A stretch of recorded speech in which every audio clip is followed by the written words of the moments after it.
कार्तिक महामहत्तम अध्याय 22। हरे कृष्णा, राधे राधे। कल कार्तिक महामहत्तम के 21वें अध्याय में हमने गंगा उत्पत्ति और भगवान विष्णु के वामन अवतार की बहुत सुंदर कथा का श्रवण किया था।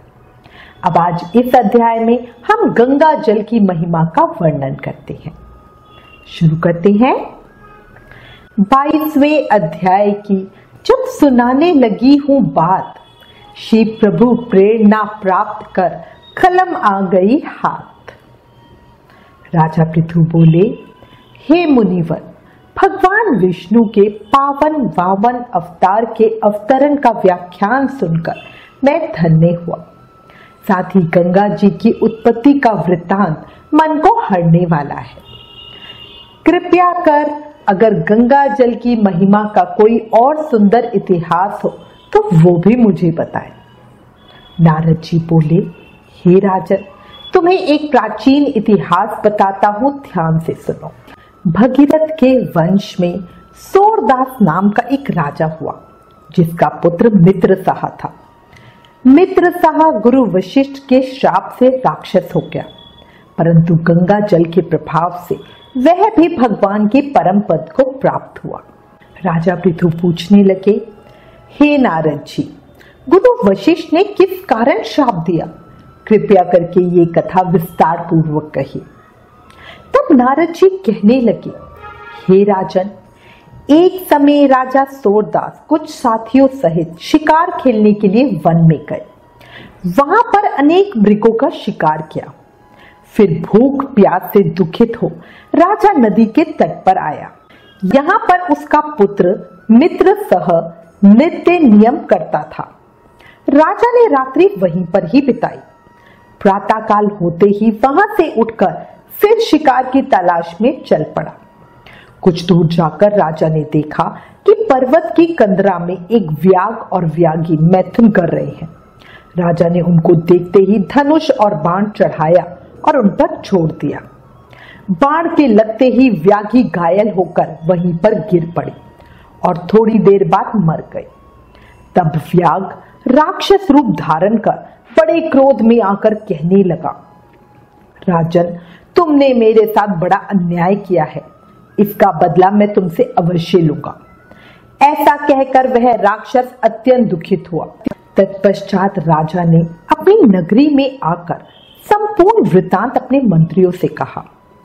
कुछ समय बीतने पर राजा सूरदास ने मुनियों को बुलाकर अश्वमेध यज्ञ किया और गुरु वशिष्ठ जी ने विधि पूर्वक ब्रह्मादि देवताओं को हवि देकर यज्ञ समाप्त किया। फिर स्नान करने के लिए नदी के तट पर चले गए।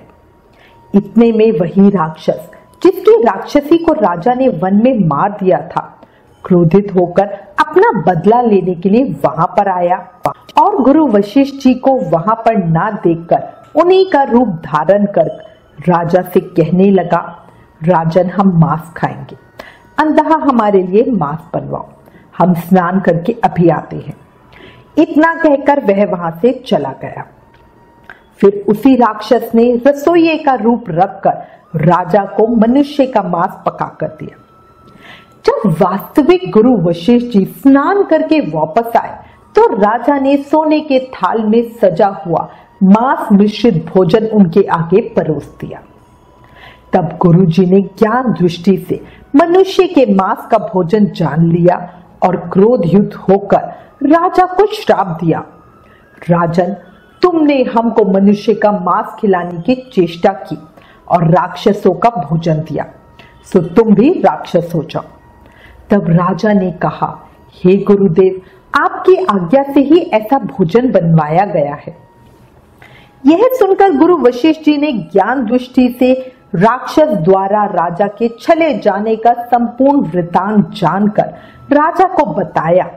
तब राजा ने भी क्रोधित होकर अंजलि में जल ले लिया और कहा, आपने अकारण मुझको श्राप दिया है, इस कारण मैं भी आपको यही श्राप देता हूं कि जब राजा श्राप देने के लिए तैयार हुआ तो उसकी रानी दमयंती कहने लगी, आप क्षत्रिय के पुत्र हैं, क्रोध को त्याग दे, जो भोग आपके भाग्य में लिखा है उसे भोगे। जो मनुष्य गुरु से हुंकार तुंकार करता है वह वन में जाकर भ्रम राक्षस होता है। पत्नी के वचनों को सुनकर राजा क्रोध त्याग कर विचारने लगा कि अब क्या करना चाहिए। फिर राजा ने उस जल को जो ही अपने पैरों पर डाला त्यों ही उसके पैर काले पड़ गए। इसी कारण वह राजा कलमाशपाद के नाम से विख्यात हुआ।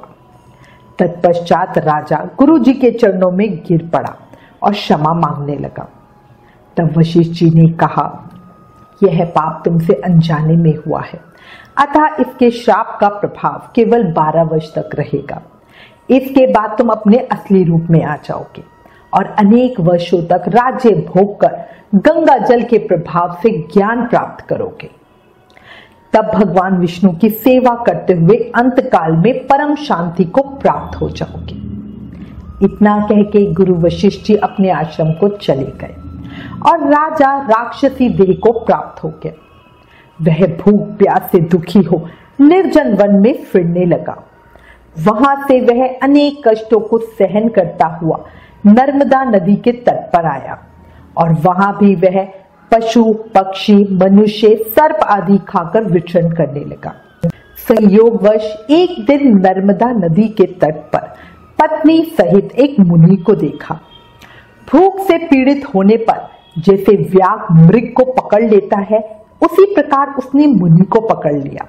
उसकी पत्नी ने जब अपने पति को राक्षस के हाथों में देखा तो वह राक्षस देहधारी राजा के आगे हाथ जोड़कर विनय पूर्वक बोली, आप मेरे पति को मत मारो। आप वास्तव में राक्षस नहीं वरन सूर्य कुल में उत्पन्न मित्र सह नामक राजा हो। मेरा पुत्र अभी बालक है, अतएव मैं बिना पति के इस वन में कैसे निर्वाह करूंगी। अतः तुम मेरे पति को प्राण दान दे दो।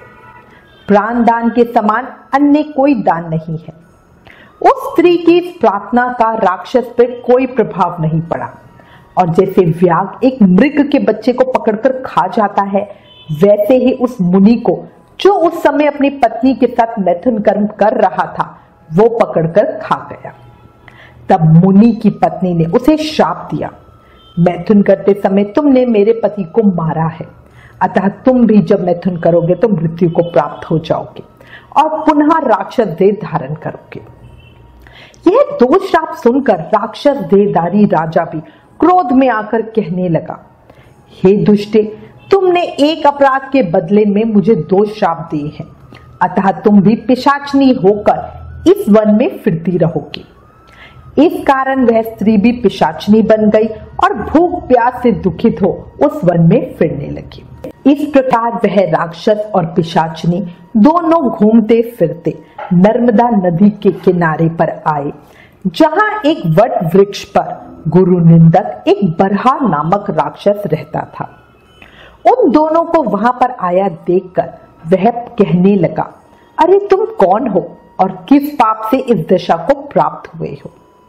तब राजा ने अपना और पिशाचनी का सारा वृतांत सुनाकर कहा, अब आप अपना वृतांत कहिए, क्योंकि हम और आप आपस में आज से मित्र हो गए हैं, इसलिए मित्र से कुछ भी छुपाना नहीं चाहिए। जो मित्र छल कपट करता है वह पाप का भागी होता है, इसलिए अब आप भी अपना संपूर्ण वृतांत हमें सुनाइए। तब ब्रह्म राक्षस कहने लगा, हे मित्र, मैं मगध देश में प्रवीण सोमदत्त नाम का ब्राह्मण था। मैंने मद में आकर अपने आप को बहुत बड़ा विद्वान मानकर गुरु का अपमान किया। उसी पाप के कारण मैं इस दशा को प्राप्त हुआ हूं। मैंने इस योनि में आकर भूख से दुखित हो अनेक ब्राह्मण खा डाले हैं। गुरु के अपमान के कारण ब्रह्म राक्षस की योनि प्राप्त होती है, यह मैंने भली प्रकार जान लिया। तब कलमाशपाद ने पूछा, हे मित्र, गुरु की कोटि में कौन कौन आते हैं।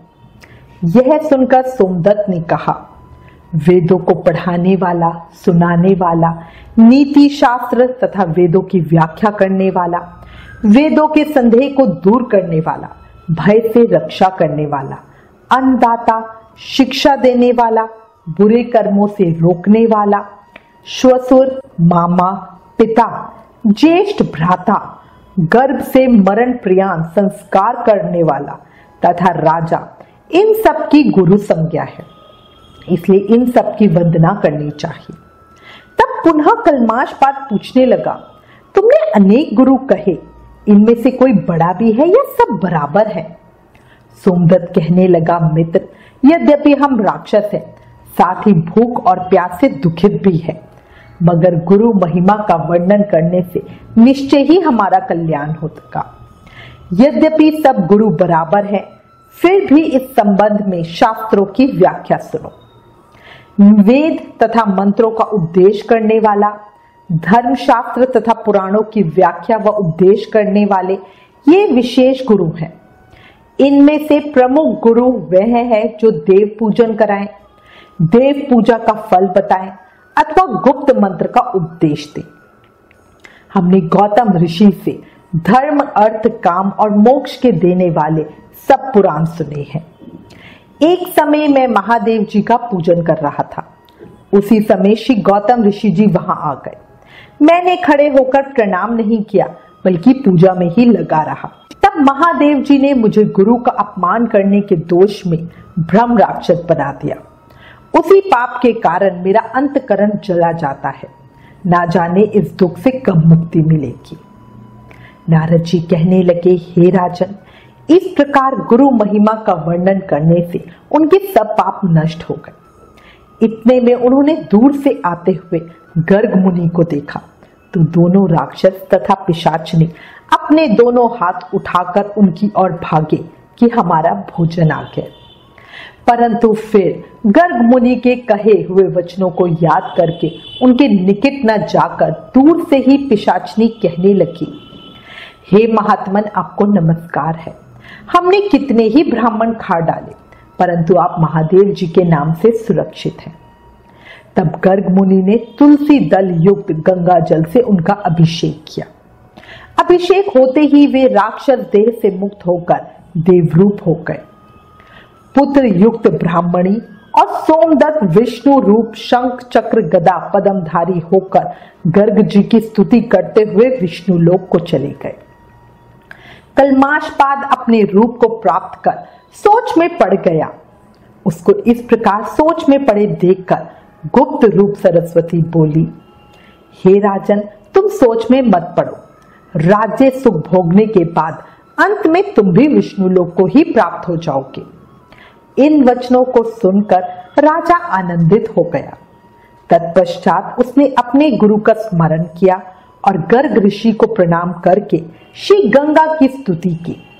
फिर विष्णु जी का स्मरण करता हुआ काशी को चला गया। 6 मास तक काशी जी, गंगा और विश्वेश्वर महादेव के दर्शन करता हुआ अति आनंद के साथ अपने राज्य को आया। तब गुरु जी ने उसका अभिषेक किया।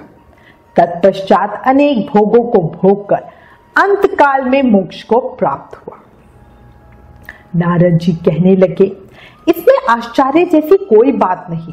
भगवान का गुणगान करने से मनुष्य अवश्य में मोक्ष को प्राप्त हो जाता है।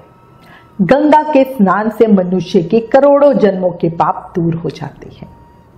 यही हमारे कार्तिक महामहत्तम के 22वें अध्याय का विराम। कल कार्तिक महामहत्तम के अगले अध्याय को सुनेंगे। तब तक नाम जाप करते रहें और याद रखें, कलयुग केवल नाम आधार। प्रेम से बोले, हरे कृष्ण कृष्ण कृष्ण हरे हरे, हरे राम राम राम हरे हरे। जय श्री कृष्ण।